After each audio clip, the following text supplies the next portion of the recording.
So today we have class 11, which is questions on the final examination. There are 22 questions in ACI 4. And let me start with the first one. You can write in the chat if something is still unclear for you in this course, or maybe in other courses, and I will answer the questions after the class. Before we start, close your eyes, everybody, including technical angels and translating angels.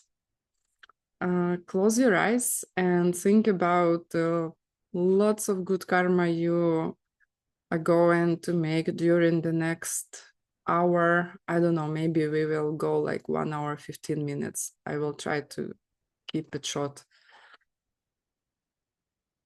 And remember where the things are coming from. Every single thought, phrase, every single action creates your future. Only your future, other people are coming from you. Also future of other people. And dedicate all these beautiful seeds that you will create during the next hour, or maybe a little bit longer, to solve all the problems you have, everything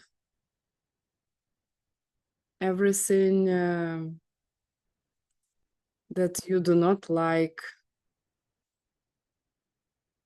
and dedicated to see the perfect world around you with happy people.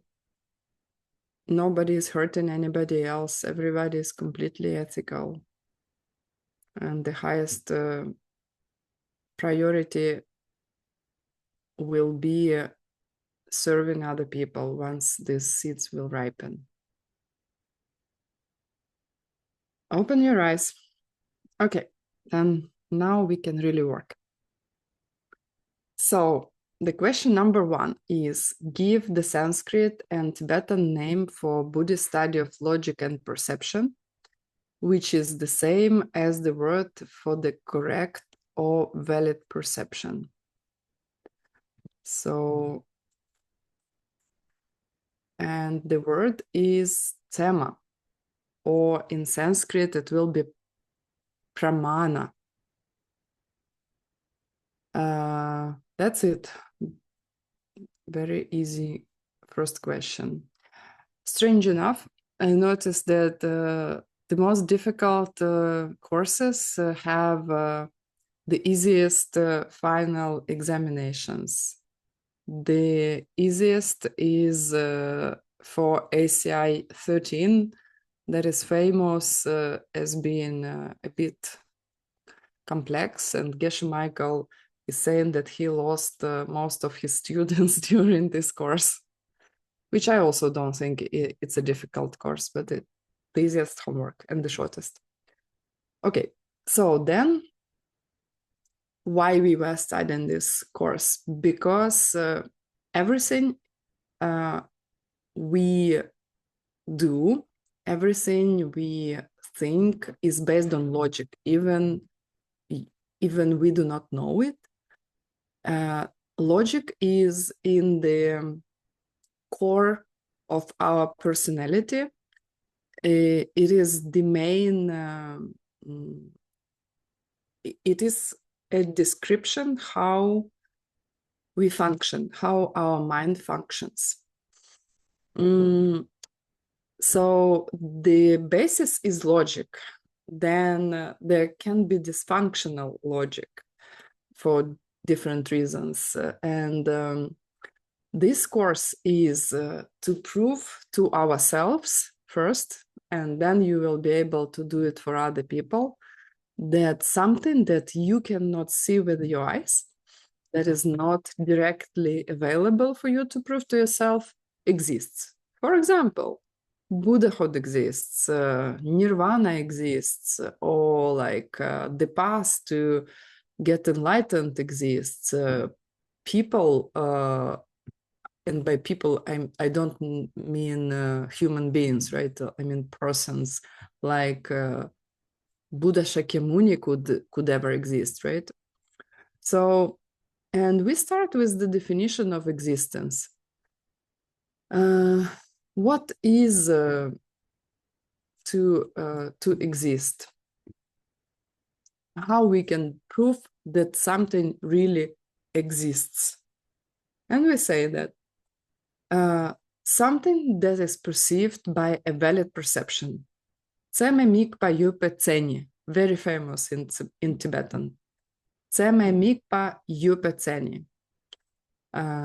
So if це ме, it means by valid perception, mikpa, like seen or perceived, yope, exist, and tseni, the definition. So it means that if nobody perceives, then it doesn't exist. If you perceive it, then it does. Why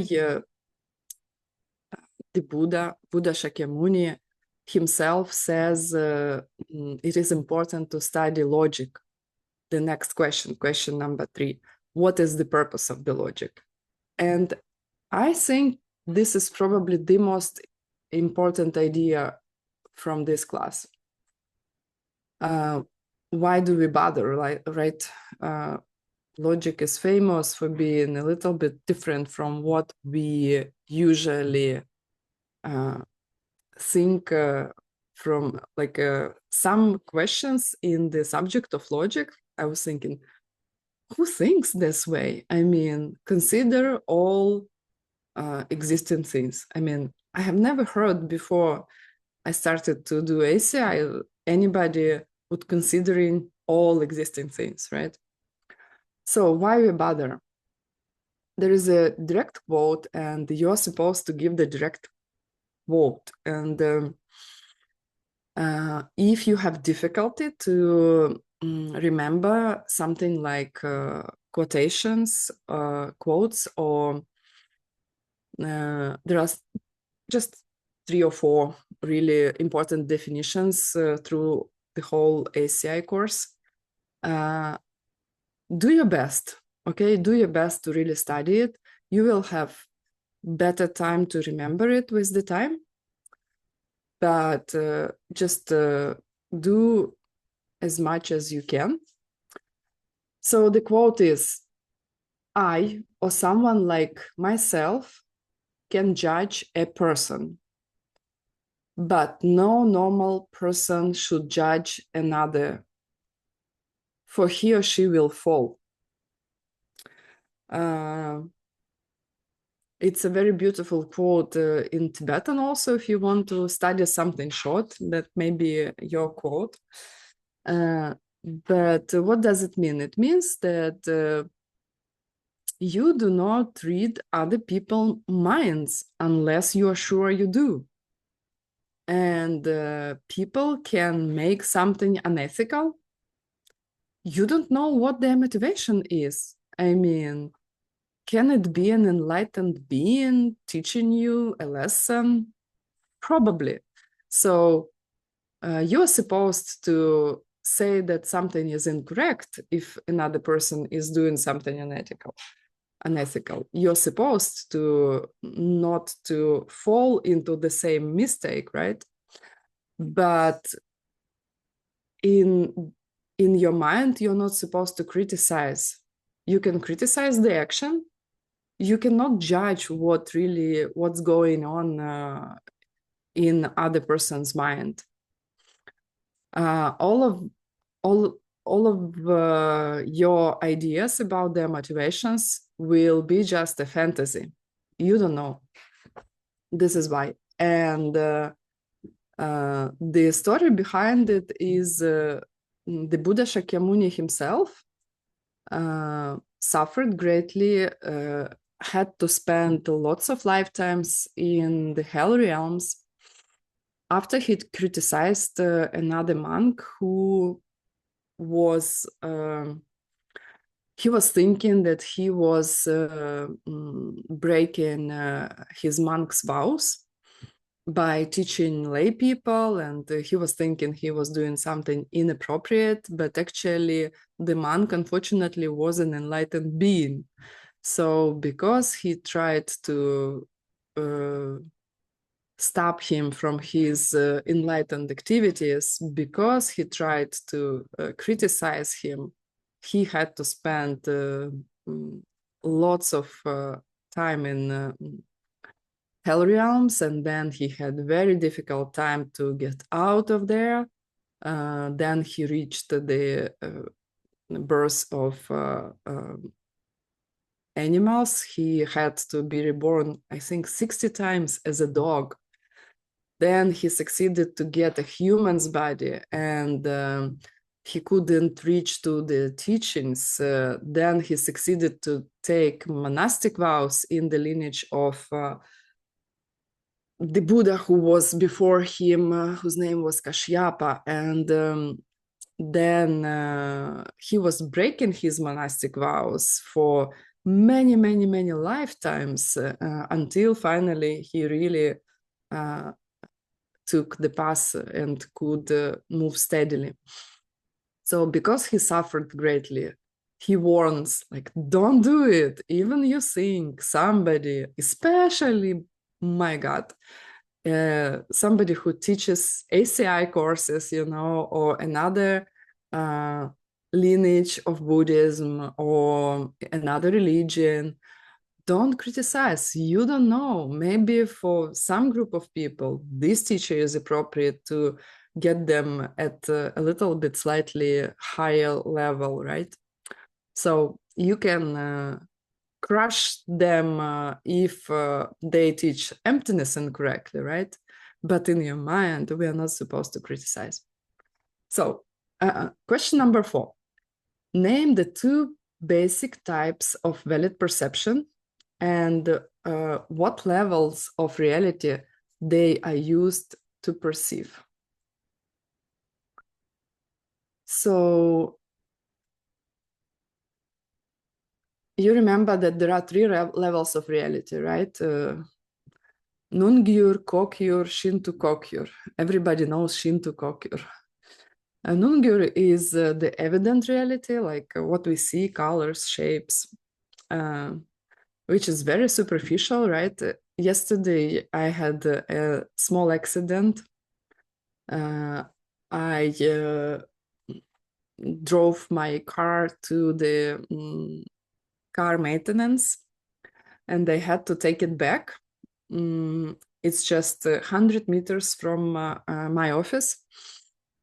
I had my glasses because it's windy in Chicago area this time of the year, these glasses, because I don't want anything to get into my eyes. And guess what happened? Like 2 seconds after I left the office, the wind was so strong that something with the glasses on got into my eye, like a small piece of sand. And I could not keep my eyes open for a while. It was a nightmare to get my car back, and I could not really see normally for the rest of the evening. Had to translate for Nick and Geshe Michael in the evening, laying on the bed with my eyes closed, with the headset. And I was thinking, wow, the world is so different. Just when you cannot just take away your vision, like your acuity, right? The capacity to see your sight. And it's all different because I'm not sure anymore how it looks like. There's no information, visual information about it. It's so different. So the evident is Nungyur, colors and shapes. Then we have hidden reality and deeply hidden, Kokyur and Shinto Kokyur. Hidden is like for me yesterday, colors and shapes were hidden reality. Or for most of us with good with the vision that is intact, emptiness is the hidden reality. And we also have, so it means that we cannot directly perceive the object, but we can perceive indirectly. For example, using logic. Like I was not able to open my eyes, but I could touch something, and based on the shape, I was like, oh, okay, that's a pen. I cannot see it directly, but I can directly touch it, and then I imagine the picture, right? So the picture will be Kokyur for me, will be hidden. But directly I can touch, I still can touch. So when you have to use your logic, you can use logic for hidden objects. And something that is deeply hidden is the subtle work of karma. Even you will finish all the courses ACI in the world, you cannot really do anything about, I mean, you cannot see directly the karmic correlations, right? You can only read in the books written by enlightened beings. Shinto Koke. Okay, so what are these two basic types of valid perception? It is direct and deductive. And obviously direct we use when we see something, when we hear something, when we smell something, when we touch something, we have a taste of something, right? Did I miss anything? See, hear, smell, taste, touch. Okay, that's it, 5. And we have also direct perception of our thinking process. Only our thinking process, not anybody else thinking process, not yet, right? So, and then deductive is used to perceive hidden or deeply hidden objects. And it's a little bit, I remember I had the question here, like, okay, I understand about hidden objects because I can use my logic to see emptiness with my mind, right? I can understand that for me it's a pen, but a dog will not write with it. It will chew on it, and the ant will think it's a kind of a heel and will have to climb on it. And then I was thinking, why they put here Shinto Kokyur? I mean, deeply hidden, we cannot really see with our logic, but then we can use our logic to perceive logically that somebody can judge correctly about something I do not see. Like if I believe that the Buddha was right in something that I can check, then I can suppose, I can expect that in other subjects, he also will be correct. So this is what why we have here deeply hidden objects connected to deductive valid perception. Okay, so far so good. Questions you can write in the chat. And we are on the question number 5. Give the text of Master Dignaga's famous opening statement. Master Dignaga's famous opening statement from the commentary on valid perception is, I bow down to the one who turned correct, or became, you can say, correct, who helps all beings, the teacher, the one who went to bliss, and our protector.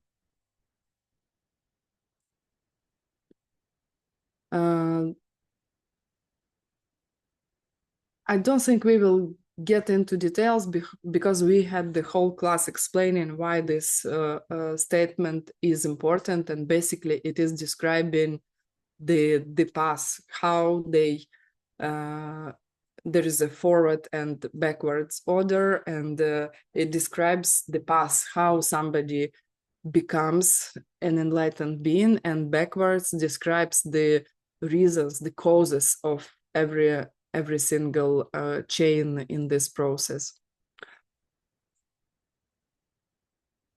Question number 6. Give a definition of valid perception. The definition of a valid perception is a fresh, unmistaken state of mind. Fresh, unmistaken state of mind.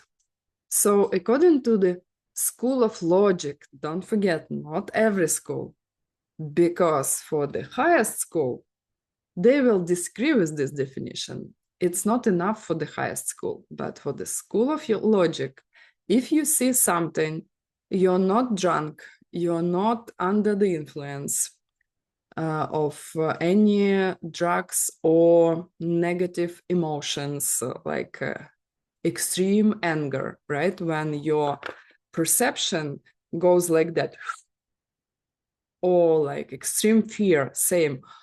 I can see only one thing, it occupies all my mind, you know, like 99.9%. So if you are not like that, this school of logic expects that you have valid perception, not the highest school. Okay.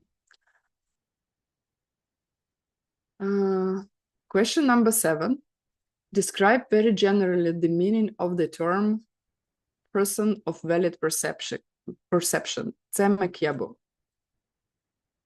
Yabu, generally speaking, or person of valid perception, is used to describe an enlightened being, because an enlightened being has only valid perceptions. And the primarily it is about connotation that this person cannot lie. Like imagine somebody who only perceives everything correctly. And there is a difference between valid perception and correct, right? Valid is you are right based on the data you have. So the perception that you have right now, if you are not drunk, not under the influence, for you is valid, not correct. So unlike enlightened beings, they are actually Tsemek Yabu, person of valid perception, and their perception is not only valid, but also is correct.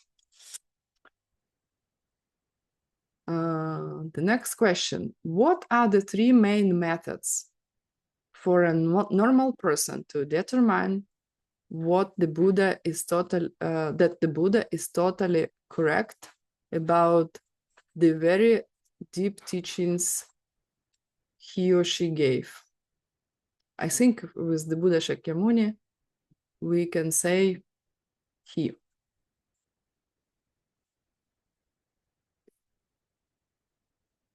So basically, whatever you study, it will be the same method, right? First, you compare it with your direct valid perception. The teachings cannot be disproved by any direct valid perception that we have had. Second, so the first one is colors and shapes, right? Like direct perceptions, or not only sounds, etc. The second is related to logic. This teaching of this enlightened being cannot be disproved by any airtight reasoning. So you use your logic And you cannot find anything that does not go well with this reasoning.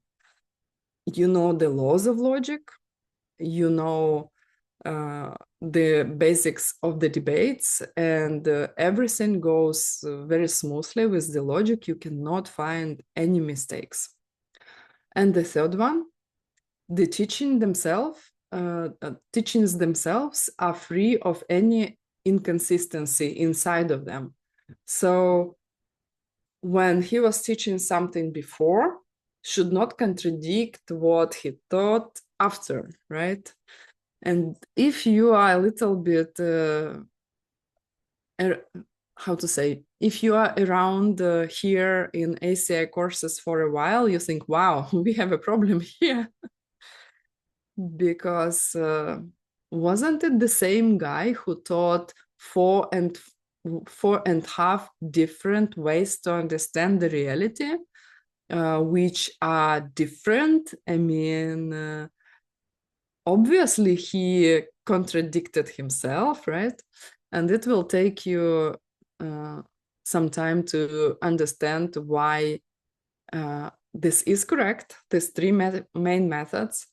And it's true that an enlightened being can contradict themselves.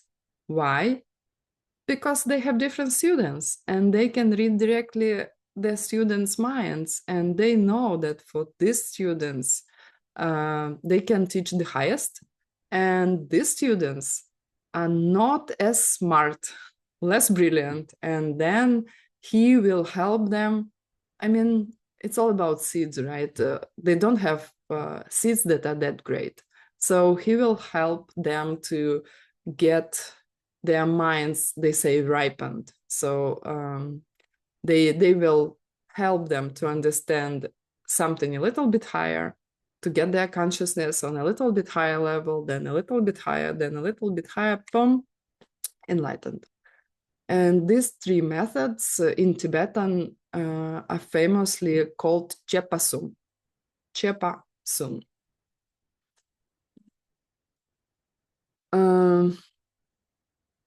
I was also thinking that many people nowadays, they are asking how can we know that somebody is saying something correct or not, especially it's so easy to do an AI, to make an AI video or something, right? Then I think we should use our logic and always ask ourselves, if I say something, am I really sure it was like that?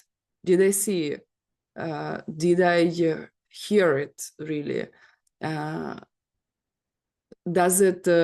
Is it logical? I mean, can I find some airtight reasoning behind what I say? Or does it contradict, like if something says something about another person, does it contradict to anything that I heard directly from this person? So I think in the time of the generation, we have to really support ourselves with logic. This is a very important tool. Okay, question number 9. Name and briefly describe the 3 ground rules for interpreting the Buddha. That is, for deciding if that something which Lord Buddha said was meant only figuratively and not literally. So because the guy taught us 4.5 different ideas about the nature of reality, then we kind of we kind of need to be helped with some rules how we can decide if it was literal or figurative. First is called the true intent. The true intent means that the Buddha had to have something specific in mind when he said something which is not literal. Can we guess what could be his motivation. I mean, when he said, you should kill your father, kill your mother, it obviously it contradicts his teaching on Vinaya, on ethics, right? At many different time points, he was teaching about not hurting other people, bringing blessings to other people, helping them, etc. This is the basis of the whole trick, of the whole teaching. And then he says, kill your mother, kill your father.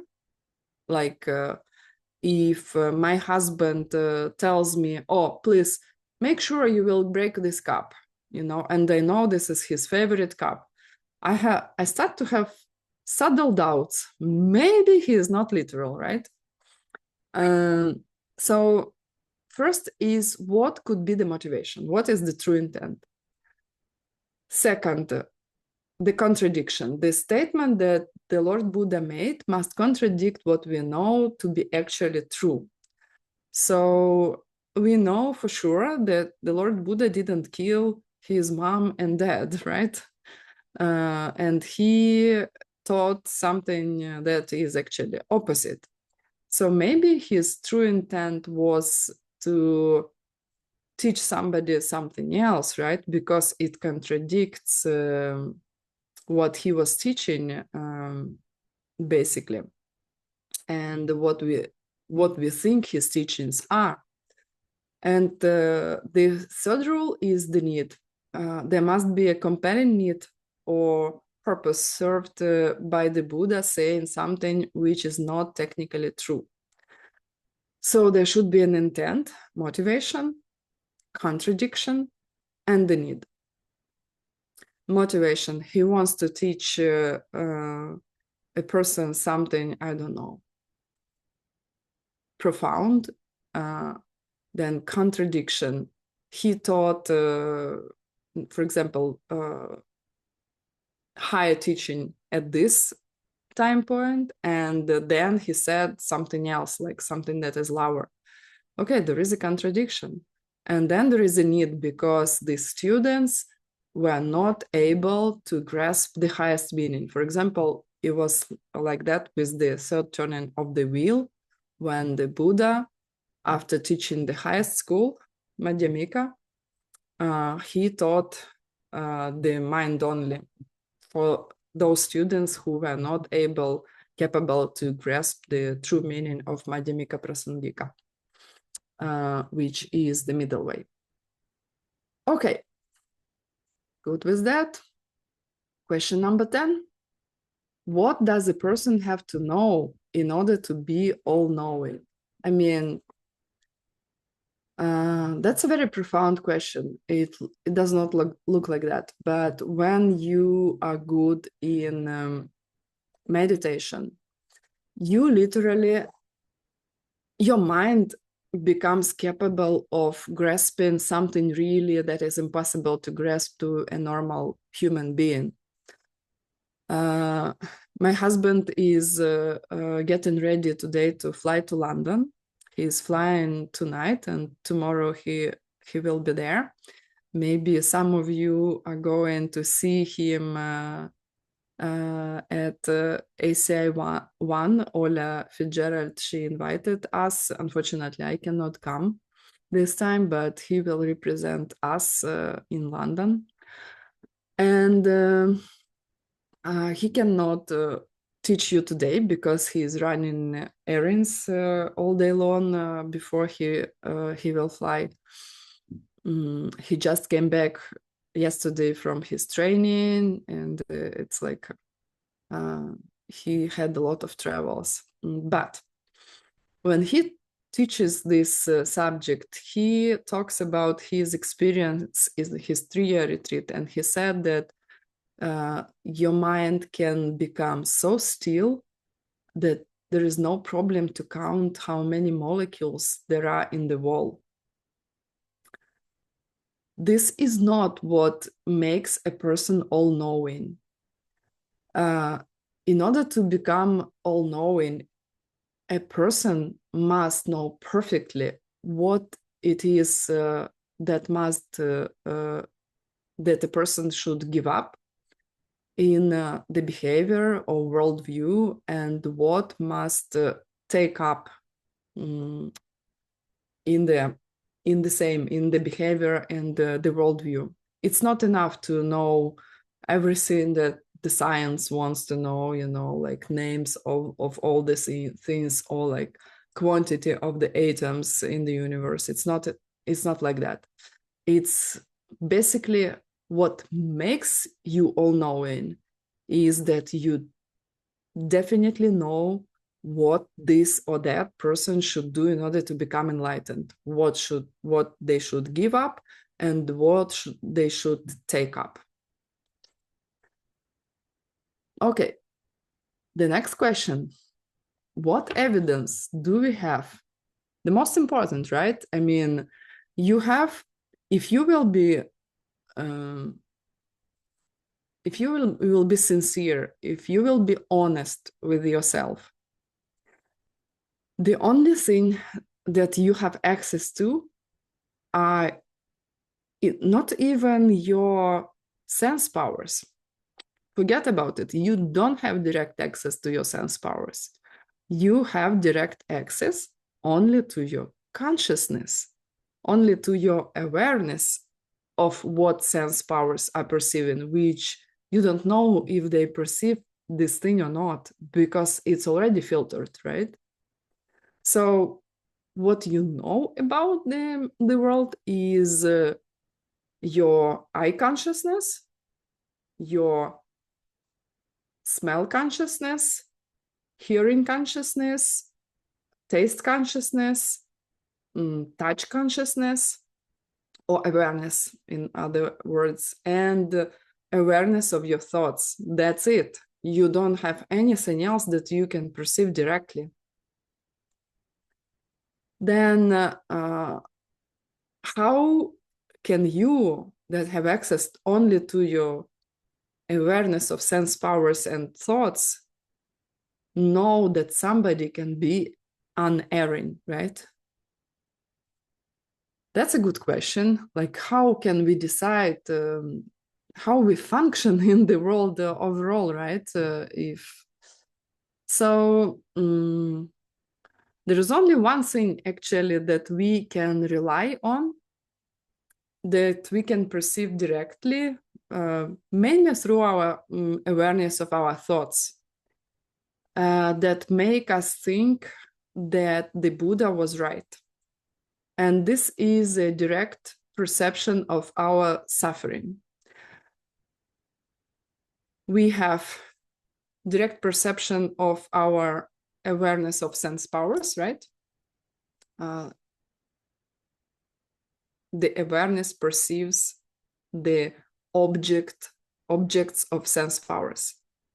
Then we have logic, and then we should rely upon somebody's teachings. Why?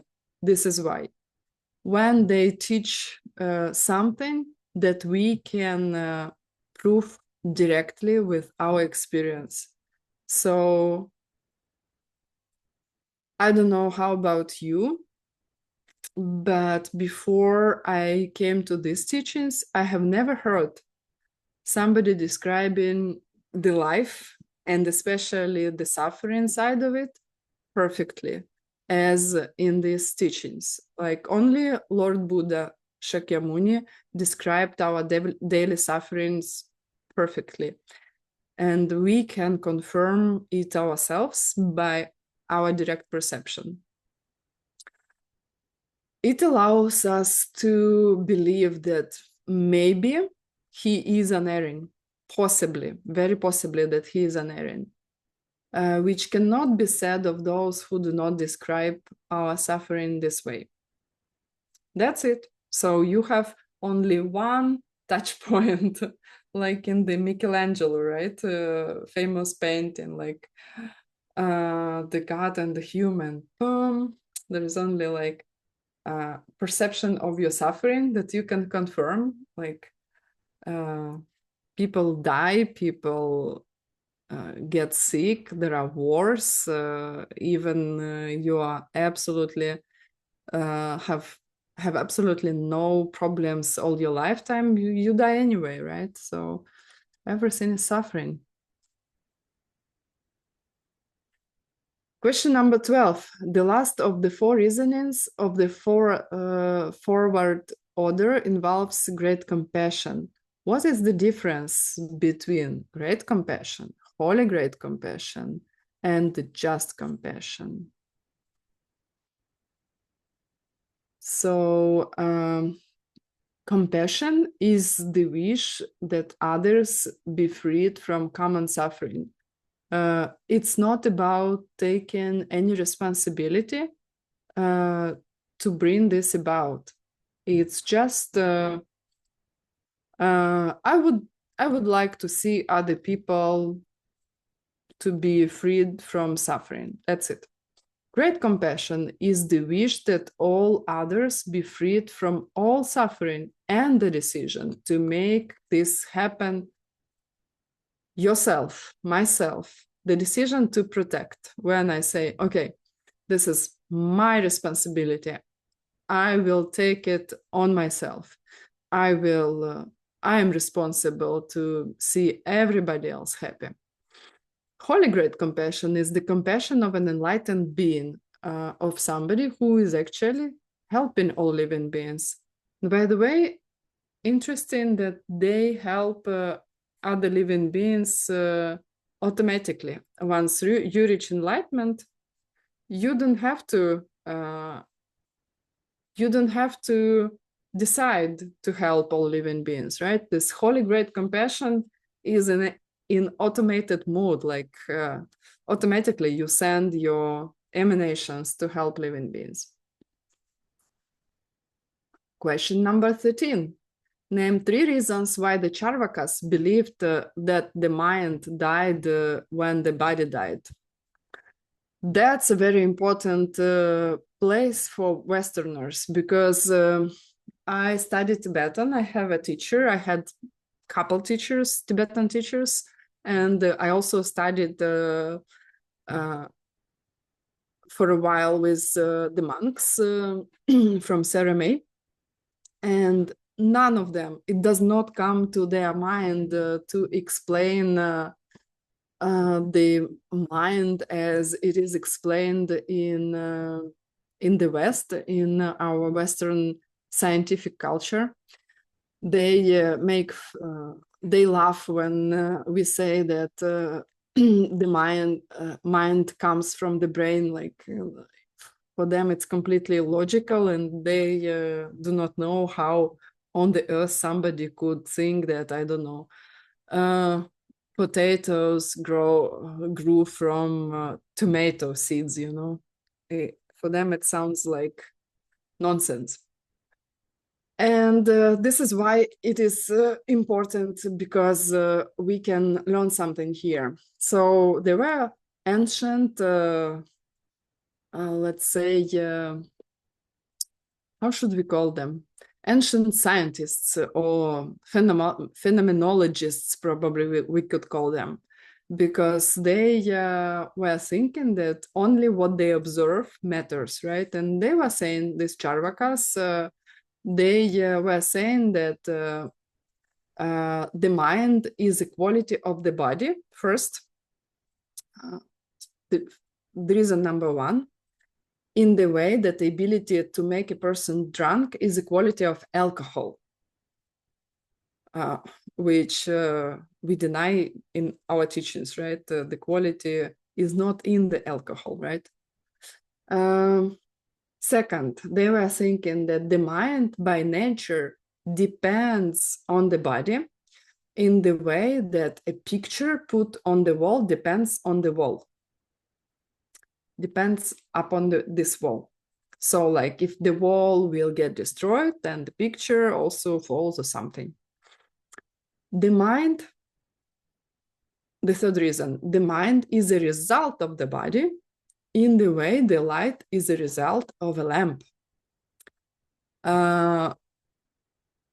When we've been to Saramay, we have seen, by the way, where Geshe Michael was living there with Geshe Lothar at that time. They have destroyed nowadays this building. Unfortunately, there's no room where you can put flowers or something because they decided to get rid of the building altogether because they are building now the dormitory for many people there. So maybe you will be able to come and stay for a while at the monastery. But Geshe Michael is saying that he was the only one who could really defend this Charvaka ideas the best, because only Westerners have these strange ideas, and we are so brainwashed with these ideas that it's very difficult to kick these ideas out of our brains, to see where it is completely illogical and crazy. It took me a while, because guess what? I'm coming from science. I did my PhD when I was 27, and I had my medical school and all the studies. Oh my God, that's brainwashing. Okay, so these were the incorrect arguments of the Charvakas. Why they're incorrect? Because we can disprove it. And to disprove it, Master Dharmakirti does something unusual. He introduces a new term. He says, like, would you agree that everything has a cause? Yeah, of course. Even scientists, this is the basis of the science, right? And Charvakas, they had the same basis, like phenomena, things that you can observe, in other words, they are connected to other phenomena, right? They use, even in their reasons, these three reasons, they say that something is because of that, right? So they say, okay, let's say that there is a material cause, Nyelenki in Tibetan, very famous word, Nyelenki. So there is a material cause for everything. Would you agree? They say, yeah, we agree. What is the material cause? A material cause means the main material or stuff that turns into the result. The thing that flips over into the result. For example, a seed turns into a tree. A piece of clay turns into a pot. And it is the main cause, as opposed to other types of causes or factors, such as like fertilizers. You can drop as many as you want. If you do not have a seed, there will be no plant, right? You can put water, no seed, no plant. You can give sunlight, but no seed, no plant, right? They're not the main thing that turns into result, but the seed will turn into result. Be careful here. We are not talking about mental seeds. We are talking about causes. We are talking about a piece of clay and the pot. So they say, imagine you're talking to, I don't know, I'm talking to other doctors, like to my ex-husband who is a doctor. Like, okay, is there a cause for something? Yeah, of course, there is a cause. Okay, then would you agree that there is a Nierlenkigyu, a material cause, something that turns completely into something else? Like there were two cells, they turned into an embryo, right? There was an embryo turned into a body and the fetus. There was, I don't know what, etc.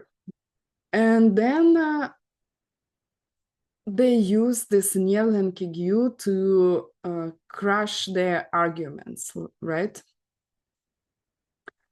And what actually they try to prove? They try to prove that the first moment of the consciousness cannot come from our brain.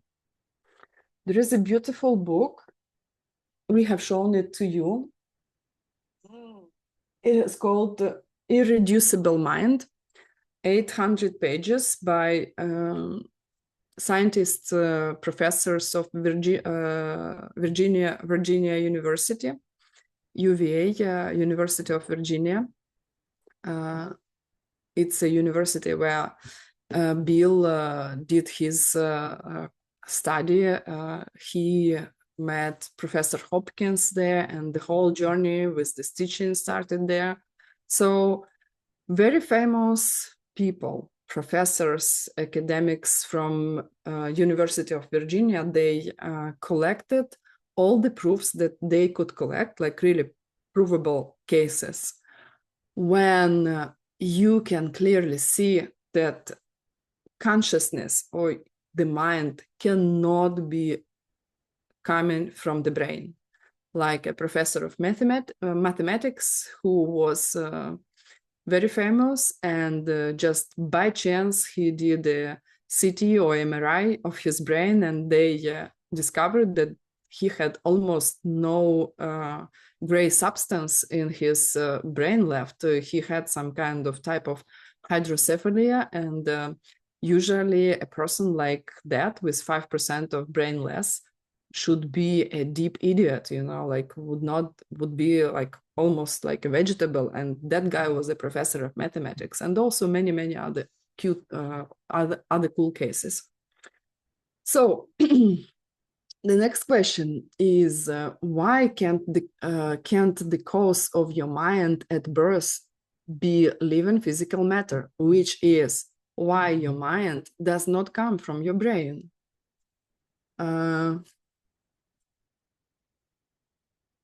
So, I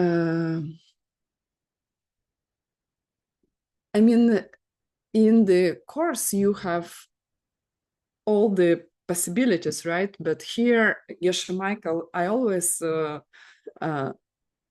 that's my, how to say, I have fun trying to figure out why this question is in the final examination, because usually the main ideas are in the final examination. So apparently for Westerners, this one is important, right? Why something clear and aware and transparent, like our mind, cannot come from something that is physical and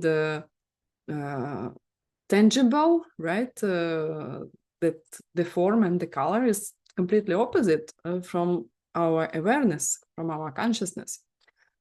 Okay, so why can't the cause of our mind at birth be living matter, living physical matter?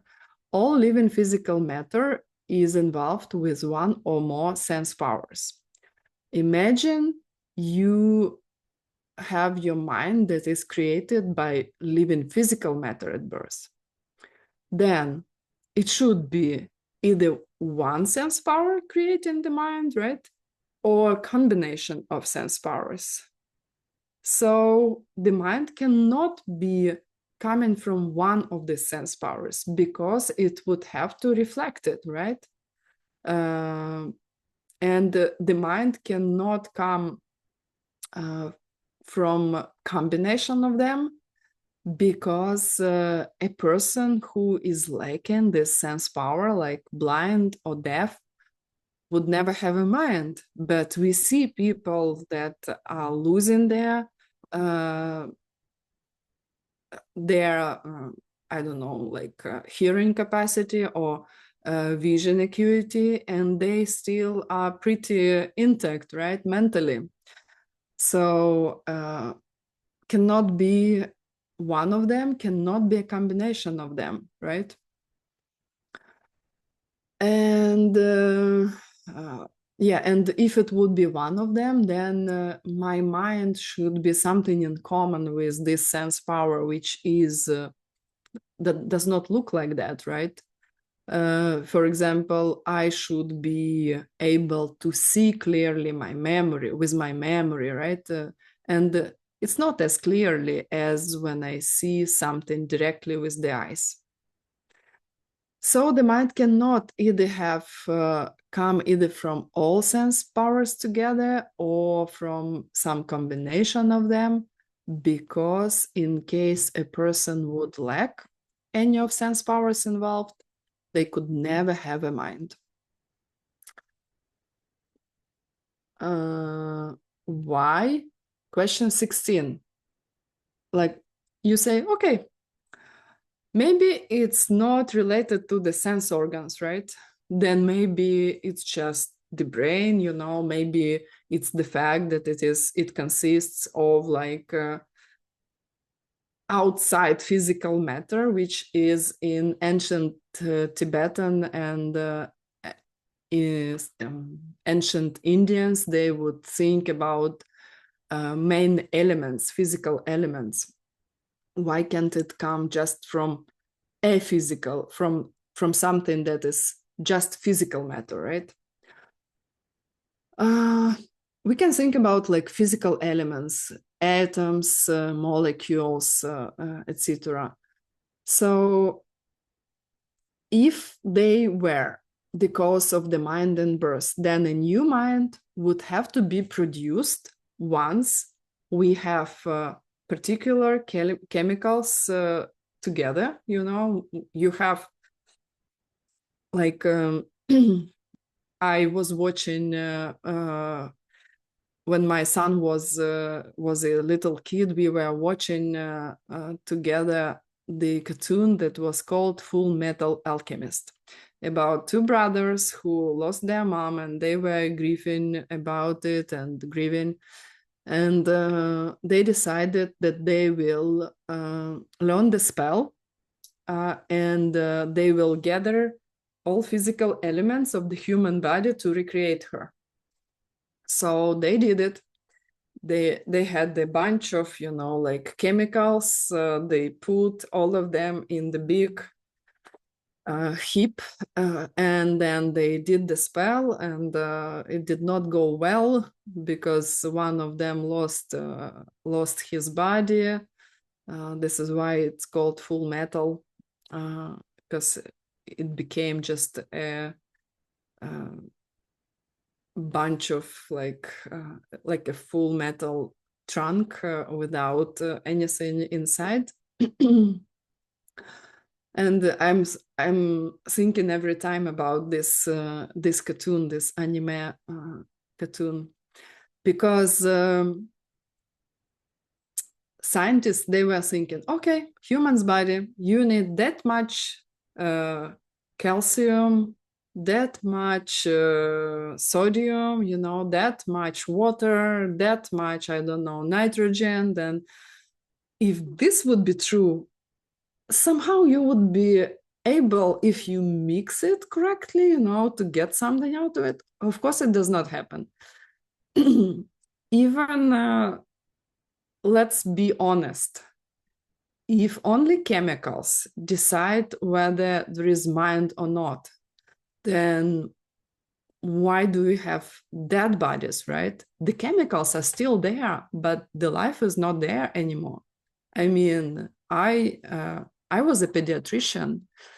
My department was not the most difficult to work. I mean, the most difficult is probably intensive care unit, because there is always something urgent, right? Some emergency.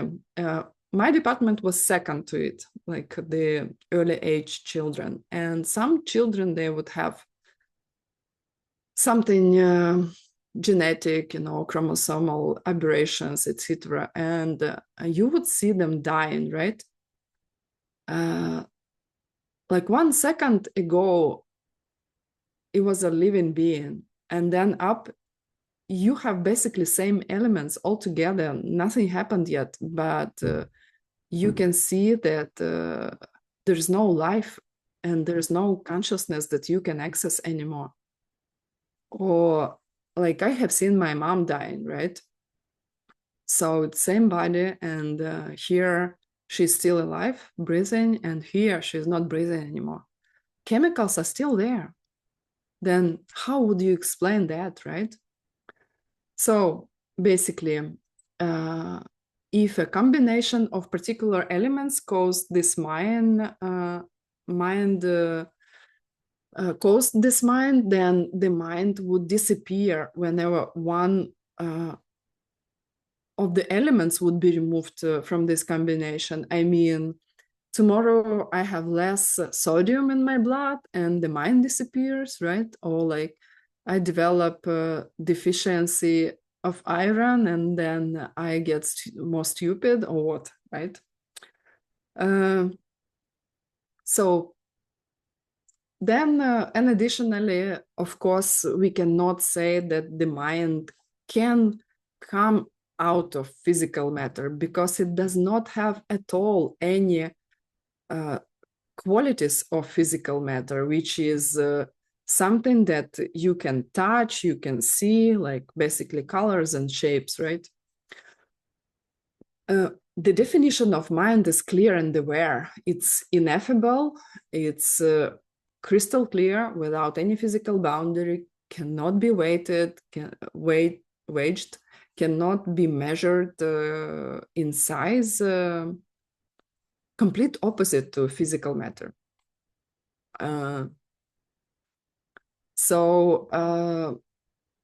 think something that you should remember about this Nierlankigyu, the material cause, is that when it turns into something, the Nierlankigyu disappears, the material cause, cannot coexist with the result, right?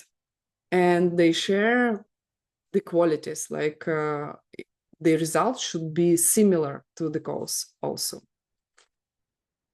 Okay.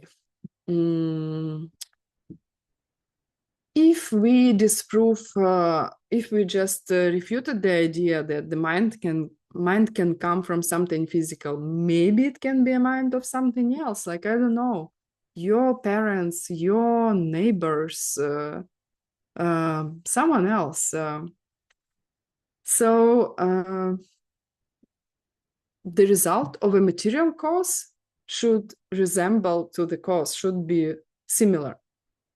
For example, it should be exactly like your parents. And we know that some parents are similar to their children, or children similar to their parents. And there are also different cases when children do not resemble at all their parents. As like my son, he is a great dancer, and he is now in the hospitality industry. I'm not at all in this stuff, you know, like I'm a doctor, psychotherapist, you know, like everything completely opposite. So cannot always, children do not always grow like their parents.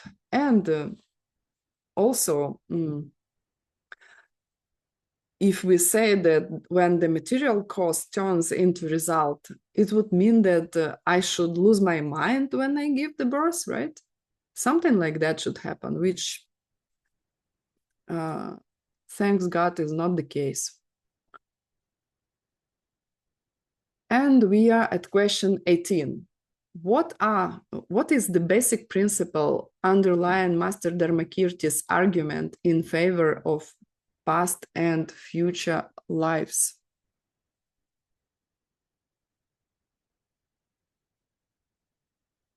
So the material cause is this basic argument.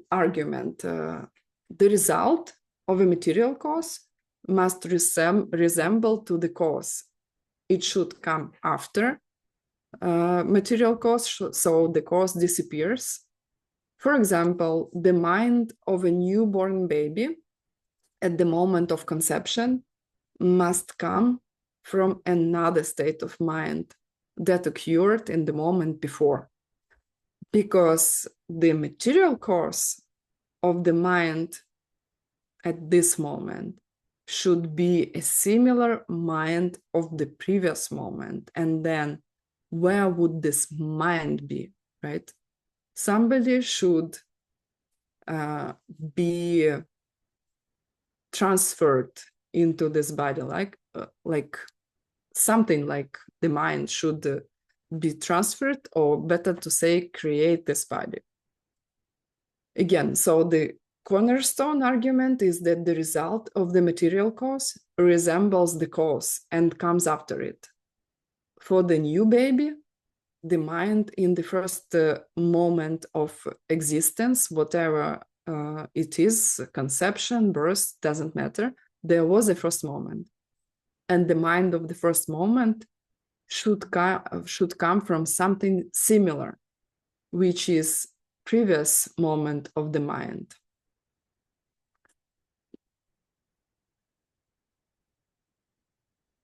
Question 19. Explain why the mind of a normal person at the moment of death crosses into another state of mind of a similar type. So here we came to a conclusion then, kind of there are no really causes to explain, which could explain how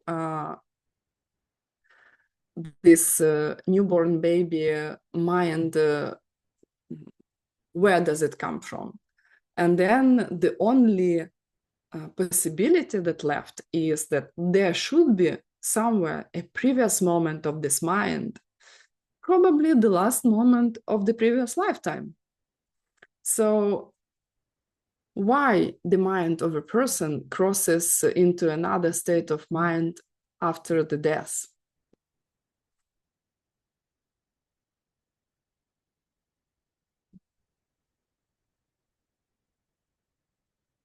Mainly because of the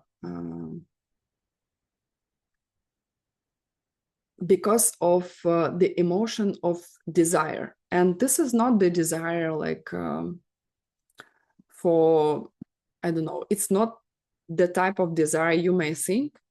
Basically, it's a subtle emotion when you like something or do not like in ignorant way. It means these three things, they are the engine for samsara: ignorance, ignorant liking, and ignorant disliking. Ignorance means that I do not think I am creating the world, that I am the reason for everything, for the cause of everything, and there is nothing else that creates the world. The ignorant liking is not like really liking, is just this very subtle thing every moment of our day when I'm like, imagine you're like have one reaction to everything, like either this or this, like, dislike, like, dislike, like, dislike. And if you will watch your mind throughout the day, in your mind, you do this, tin, tin, tin, tin, tin, tin, tin, tin.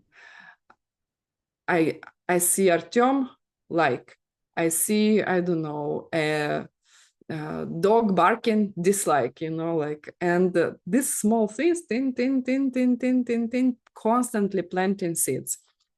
Very bad seeds. Why? Because they're based on ignorance. When I see somebody I like and I know where it comes from, I create more of this. And when I see something I do not like and I regret what I did to see what I see, then I will have less of this.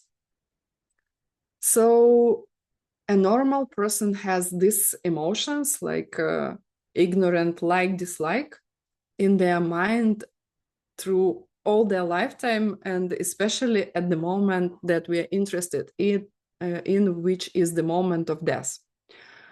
This emotion causes this ignorant, subtle misunderstanding with wanting to change it, to keep it or to get rid of it in ignorant way. This emotion causes their mind to cross the line into the next life as a continuation of the current mind.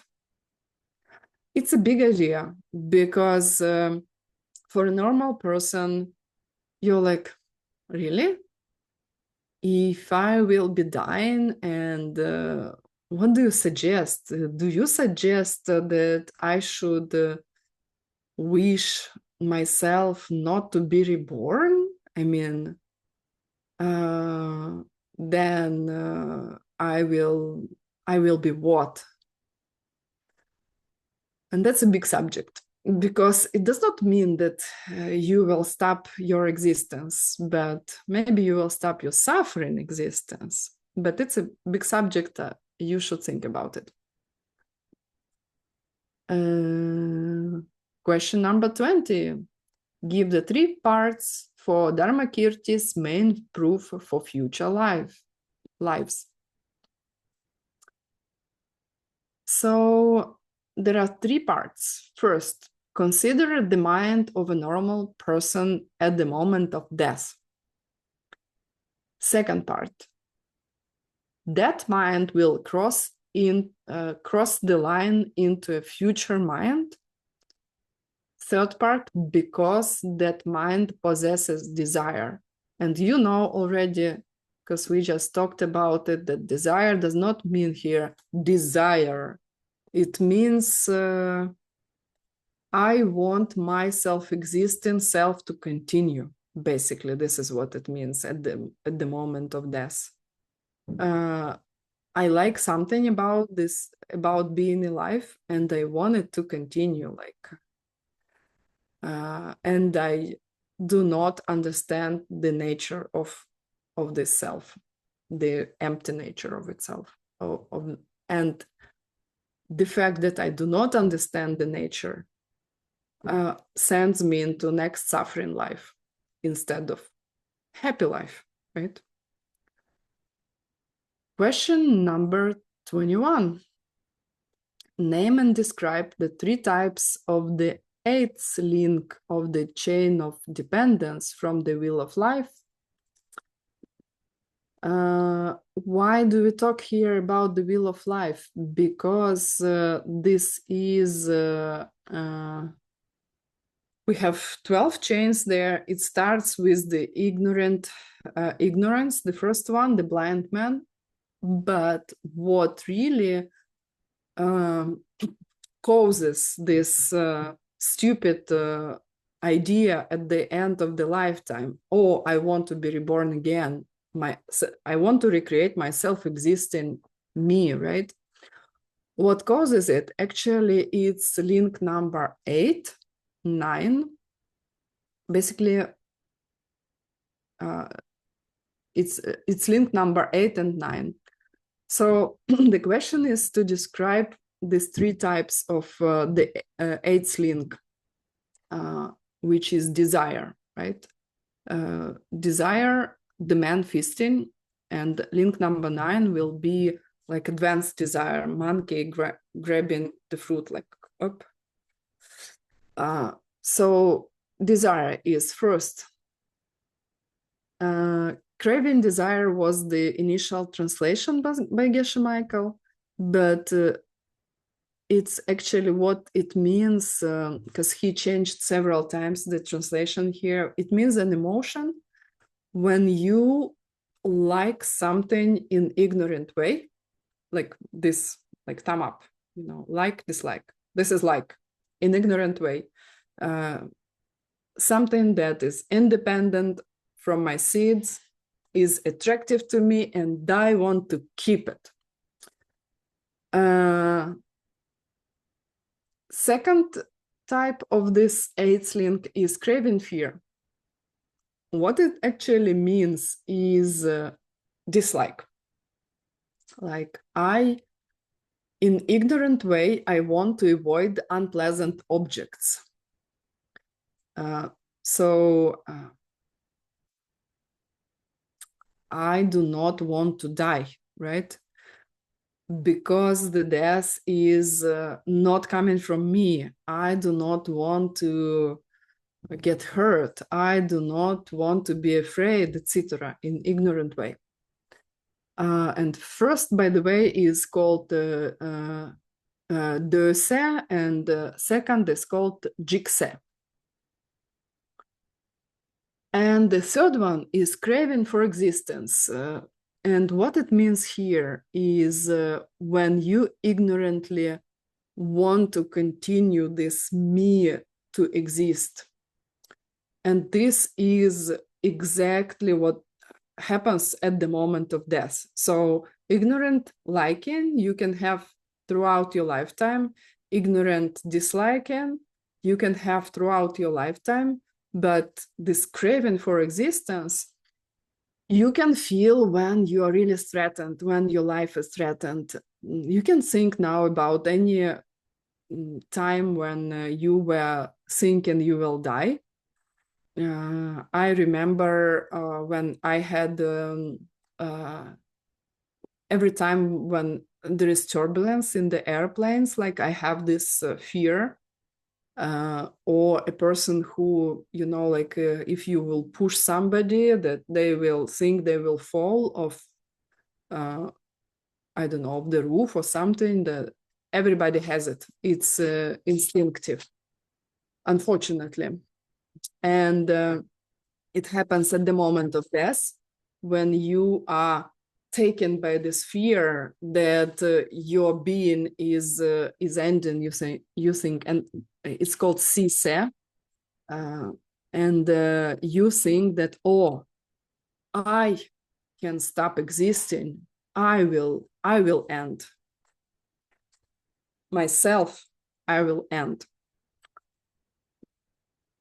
So this is these were three types of the eighth slink.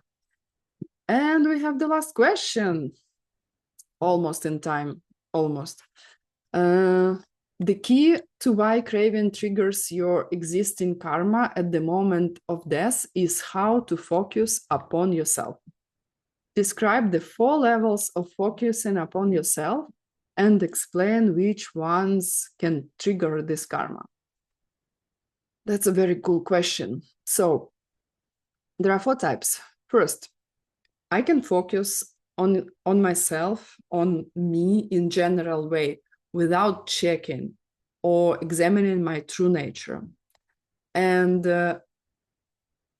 like an enlightened being can still say, I will do this, or this is my ball, right? Buddha's beggar's ball, or something like that. It is still functioning. It will not be wrong, but it does not trigger this karma. Second, seeing yourself as self-existent. For example, that something comes from itself, does not come from you, or believing like you see something that is not coming from you, self-existing, and you believe in it. This is a mistaken state of mind that triggers this karma that we mentioned, to be reborn, right? So, and a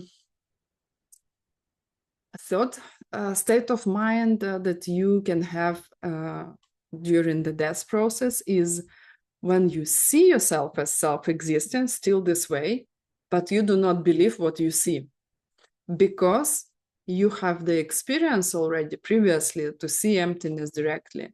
And this person, if this person dies without overcoming the inborn habit of seeing things as self-existing, then the karma will still be triggered. This is why a person who has seen emptiness directly should still be reborn for a couple more times after they have reached the path of seeing, after they had the direct perception of emptiness. And the last one is you neither see yourself as self-existing nor believe you are self-existing. And this is this refers to a person who has overcome even the inborn tendency of seeing things as self-existent and does not trigger this karma anymore. That's it for the class. I don't see questions. So close your eyes think about the fact that you have spent 1 hour, 20 minutes to perfect yourself, to help yourself and other living beings around you, and dedicated to reach the state that we have described of Tzemek Yebo, and walk this path of becoming an enlightened being, this path of evolution, as soon as you can, for the sake of every single living being. I like also to send the rays of lights out of my chest, all the seeds that I have planted, to every single living being in the universe with the exhale.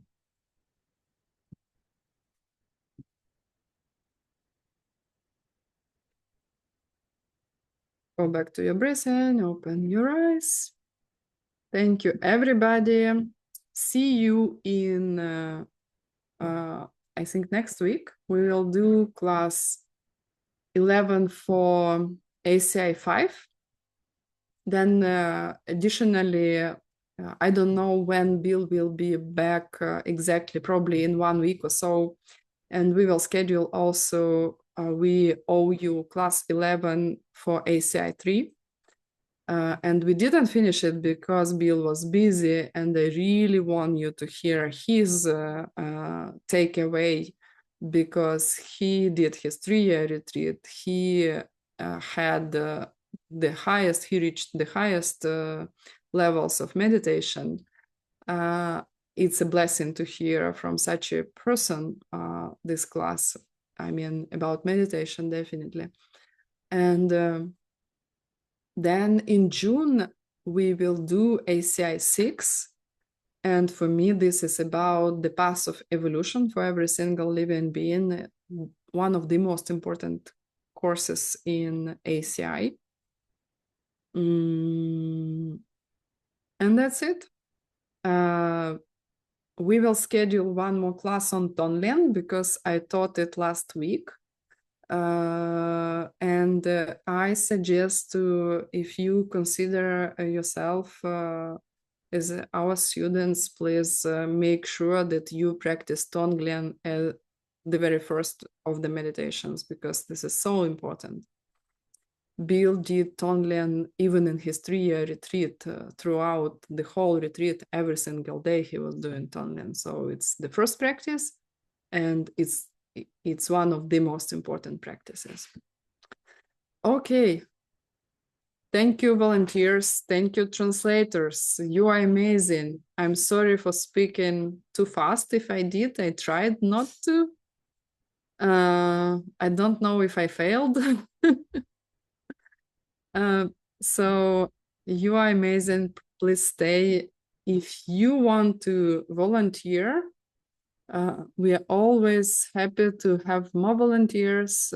Then you can write to me or to Artyom and join our team.